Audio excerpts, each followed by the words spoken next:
Este é o audiobook do livro My Take On Me, de Morten Harket. Foi feito com a colaboração de Tom Bromley e a tradução de Carlos Sislak, realizado pela Faro Editorial.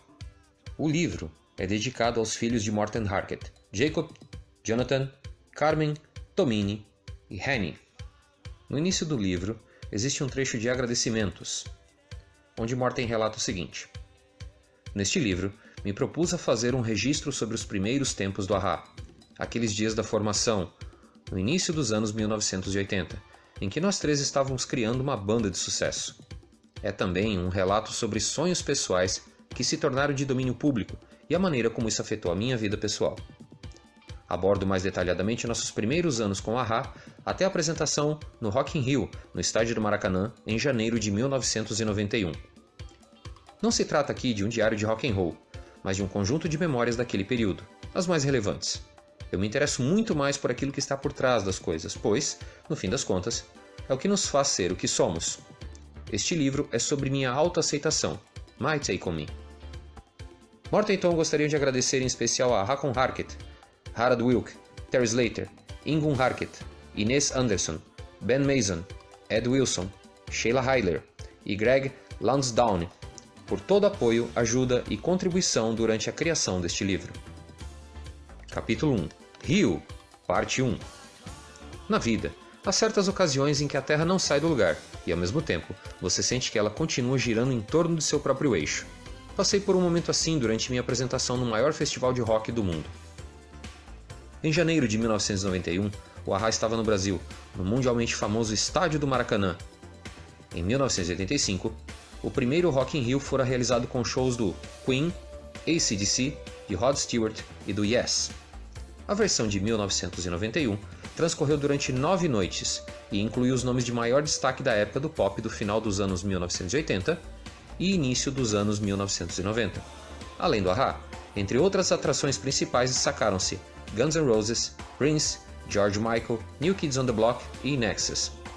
Entre aqueles que abriram os shows desses artistas, incluíram-se desde Billy Idol até Carlos Santana. Na penúltima noite, antes de nós, apresentaram-se nomes tão ecléticos quanto Debbie Gibson e Happy Monday. Sempre me impressionou, e continua a me impressionar, a repercussão alcançada pelo a-ha no Brasil. Nosso êxito ali começou após nossa onda inicial de sucesso, quando Take On Me, Aceita-me, alcançou o primeiro lugar nas paradas dos Estados Unidos e da Europa. Em nossa primeira turnê mundial, que incluiu 150 shows, não estivemos na América do Sul. Então, em 1989, exatamente quando essa primeira onda começava a arrefecer, fomos ao Brasil, onde fizemos diversas apresentações e voltamos a surfar no topo das paradas. Foi a primeira vez que tocamos ali, e depois realizamos uma série de grandes shows no Rio e em São Paulo, para plateias de até 90 mil pessoas. A quantidade e o calor dos fãs brasileiros nos pegaram de surpresa. O que os latinos viam no a-ha? Afinal, os brasileiros são gente cheia de alegria, que tem o samba, um ritmo com muito movimento. Não fazia sentido. Um amigo de Magni tinha uma teoria e sugeriu: é que o a-ha faz dance music para a alma. Lembro-me de ter rido quando ele disse isso. Sim, certamente não fazemos dance music para o corpo, respondi. No entanto, talvez haja algo por trás do que ele disse. Quem sabe toda aquela distância tornasse mais fácil transmitir a mensagem da música. No começo dos anos 1980, quando partimos da Noruega para Londres para assinar nosso primeiro contrato com a gravadora, buscávamos uma identidade para nos inserir na cena musical, mas, ao mesmo tempo, nos diferenciar dela. Estávamos todos tentando descobrir aquela pequena distinção que nos faz sobressair. Porém, quando se vai para um lugar distante como o Brasil, os fãs não prestam tanta atenção à embalagem. Há algo acerca da distância que torna mais fácil olhar através disso e perceber o espírito por trás da música. Ao chegarmos ao Brasil para o Rock in Rio, soubemos que aquele seria um grande evento. Ainda assim, a dimensão de tudo nos deixou apreensivos. Durante a semana, fui ao estádio e, ao lado do palco, consegui assistir ao show do Guns N' Roses, para os 160 mil pessoas. Fui influenciado por esse tipo de música e sempre gostei de gente como Hendrix e grupos como Led Zeppelin. Para meu gosto, o Guns N' Roses exagerava nos truques, mas foi um grande espetáculo e meu primeiro vislumbre do tamanho da plateia. Dentro de poucos dias, estaríamos tocando para aquelas pessoas e essa era uma perspectiva impressionante.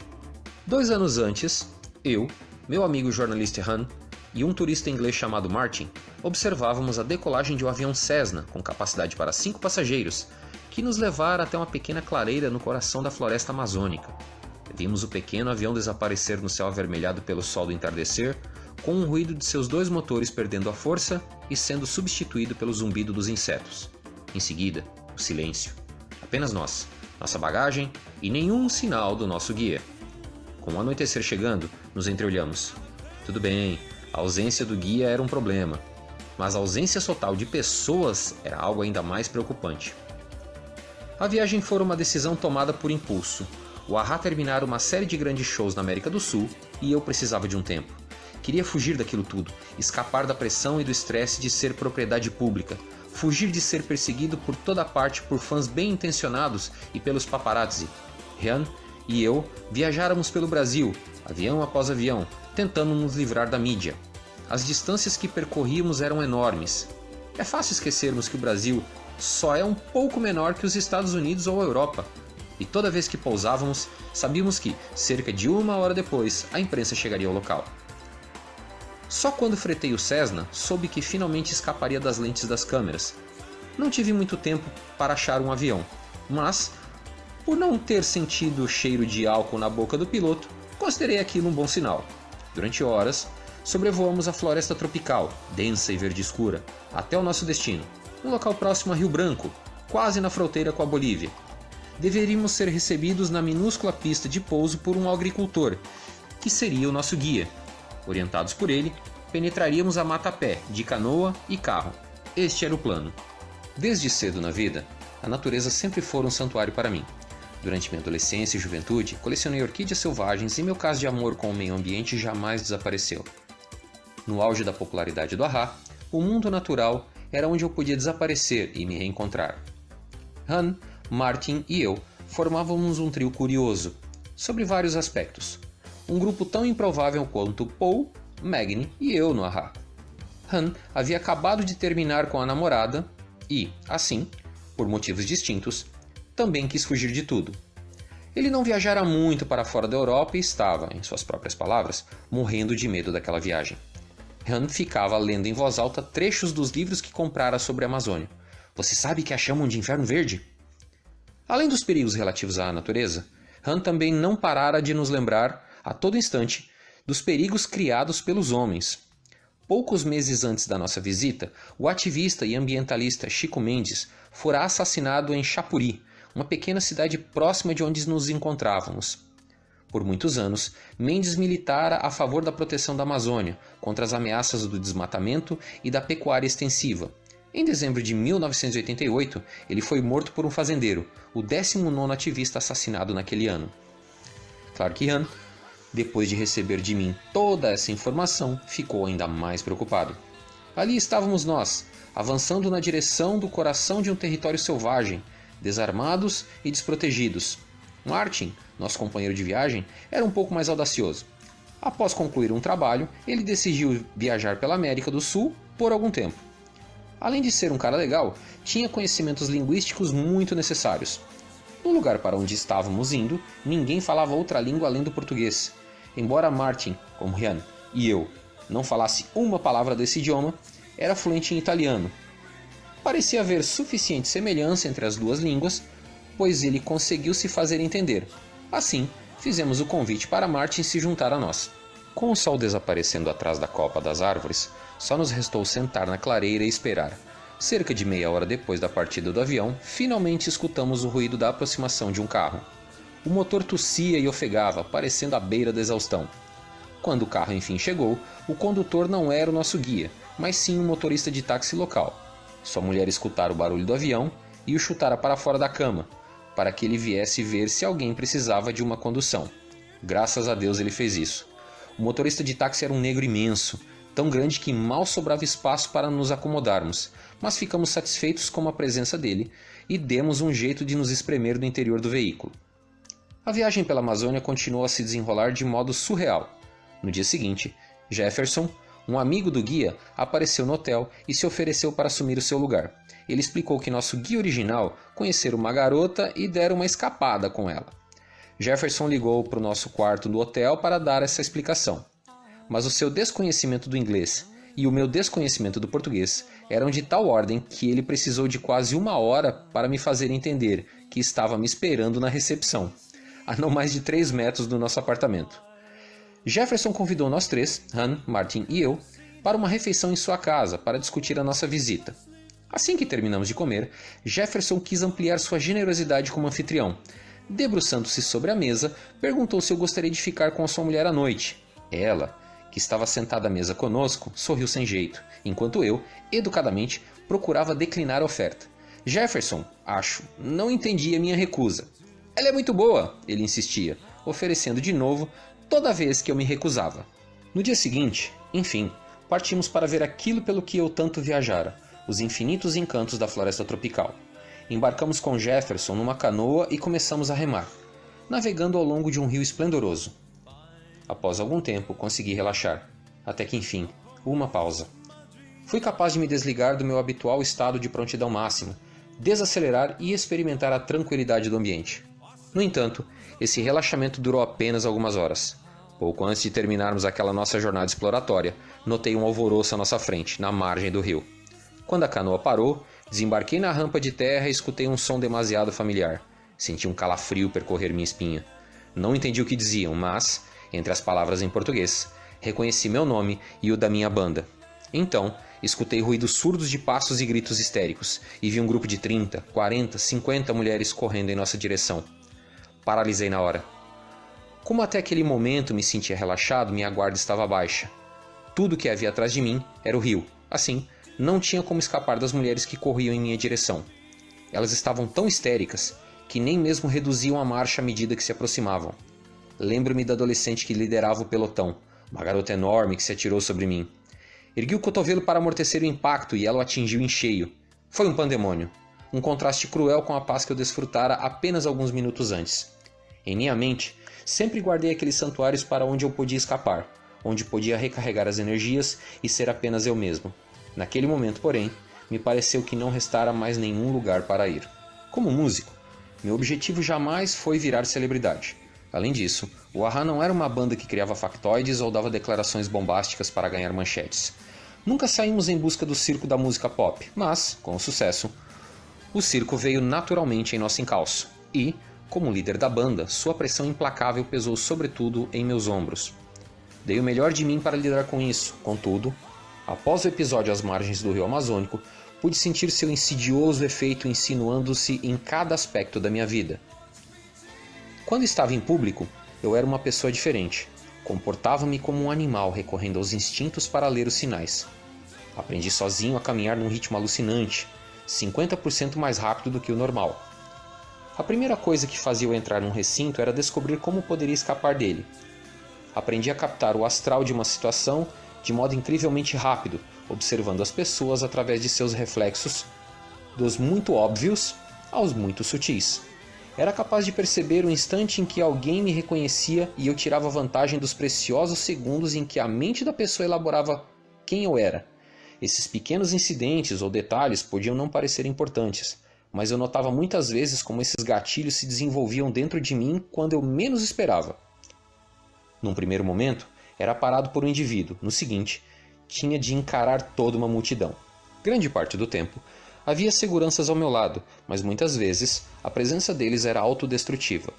Quando eu tinha aquele arsenal de pessoas por perto, atraía a atenção e ficava muito menos ágil.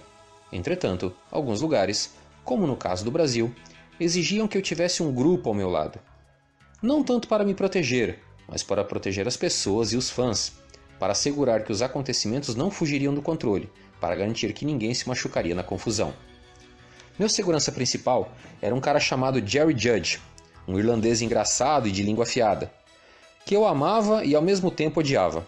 Amava-o porque ele era muito divertido, uma figura para se ter por perto. Odiava-o porque ele era uma presença e era a personificação da minha falta de liberdade. Jerry era um dos melhores em seu trabalho. Ele tomaria um tiro para me proteger, o produtor do Rock in Rio me disse uma vez. Em meu caso, essa situação nunca ocorreu, mas, alguns anos mais tarde, Jerry provou sua coragem enquanto cuidava de Iman, a mulher de David Bowie. Numa visita à África, ele e Iman foram vítimas de uma emboscada quando viajavam no Jeep. Quando o motorista dele saiu correndo e uma chuva de balas os atingiu, Jerry jogou Iman no chão e a protegeu com o próprio corpo. Jerry se enfureceu quando descobriu que eu viajara para a Amazônia sem lhe dizer para onde iria. Ao retornarmos ao Brasil para participar do Rock in Rio, ele não me perdeu de vista em momento algum. Todo lugar onde eu ia, ou queria ir, lá estava Jerry, de braços cruzados, dando ordens sobre o que eu podia ou não podia fazer. Na maior parte dos dias que antecederam o show, virei quase um prisioneiro em nosso hotel. Eu teria adorado ver mais dos outros shows e bandas, mas logo me dei conta o quão difícil seria essa tarefa de simplesmente chegar ao estádio. Certa noite, escapamos para jantar em um restaurante. Estávamos prontos para deixar o lugar quando nos deparamos com uma multidão, centenas de pessoas. Tivemos de forçar nossa passagem até alcançar o carro. Quando o motorista tentou partir, ainda havia dezenas de fãs agarrados ao veículo, impedindo seu movimento. Mais tarde, as maçanetas das portas dos nossos carros passaram a ser equipadas para dar choque, para impedir que essas cenas se repetissem. Depois disso, realmente não tornei a sair. A semana que antecedeu o show foi estranha. Finalmente, porém, o sábado chegou. O deslocamento do hotel ao estádio envolveu escolta policial. Acho que eles se divertiram com isso tanto quanto nós. Parece engraçado, mas para participar de um desses desfiles, com capacetes e equipamentos para reprimir manifestações, também gera um certo constrangimento. Lembro-me da atmosfera e do barulho quando nos aproximamos do Maracanã.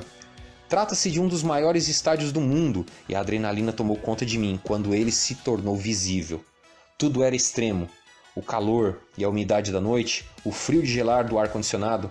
A gente entrava e saía dos carros dos espaços fechados e era como se alguém estivesse girando rapidamente um botão de controle de temperatura. Não vi muito das outras bandas. Não queria que aquilo virasse assunto. Se eu saísse do camarim, imediatamente haveria um bando ao meu redor, me seguindo, cuidando de mim. As pessoas simplesmente precisavam prosseguir com seus trabalhos e eu também precisava de espaço. Assim, permaneci em meu camarim, enquanto Debbie Gibson e Happy Mondays faziam o show de abertura da noite. Àquela altura de nossa carreira, Paul, Magni e eu tínhamos camarins individuais. Gostávamos que fosse assim. Haveria muita espera e não queríamos nenhum problema sério ali. Silêncios incômodos ou irritações mútuas. Quando me preparava para me dirigir ao palco, tive uma conversa com Mel Bush, o produtor. Ainda estamos contando, mas provavelmente vamos superar o recorde mundial de plateia pagante, ele disse. São cerca de 200 mil pessoas. É um grande momento, Morten. Ok, respondi, tentando receber a notícia com calma. Ao me dirigir para o palco, enfrentando o calor úmido de uma noite carioca, rumo à barreira de ruído da multidão, as palavras do produtor ecoavam em minha mente. É um grande momento, Morten. A previsão de Mel se confirmou. Mas não da maneira como ele imaginara. O show do Rio foi o maior da minha vida, mas ele se tornou inesquecível por outros motivos. Não foi apenas o Rio que balançou naquela noite, o meu mundo também. Há uma música no primeiro álbum do A.H.A. que de certa forma resume minha vida até o show do Maracanã, Living a Boy's Adventure Tale, ou Vivendo o Conto de Aventuras de um Menino. Eis que a jornada com o A.H.A. tinha sido uma aventura estonteante, uma história acidentada, mas eis o que eu também tinha sido, um garoto. Naquela noite incrível no Rio, as coisas mudaram para mim. Dei-me conta de muitas verdades profundas. Cresci, virei homem. Quase um quarto de século depois, Paul, Magni e eu mais uma vez tocávamos juntos no Rock in Rio, e tudo aconteceu exatamente 30 anos depois do nosso single de estreia ter alcançado o primeiro lugar nas paradas de sucesso mundiais e também do lançamento do primeiro Rock in Rio.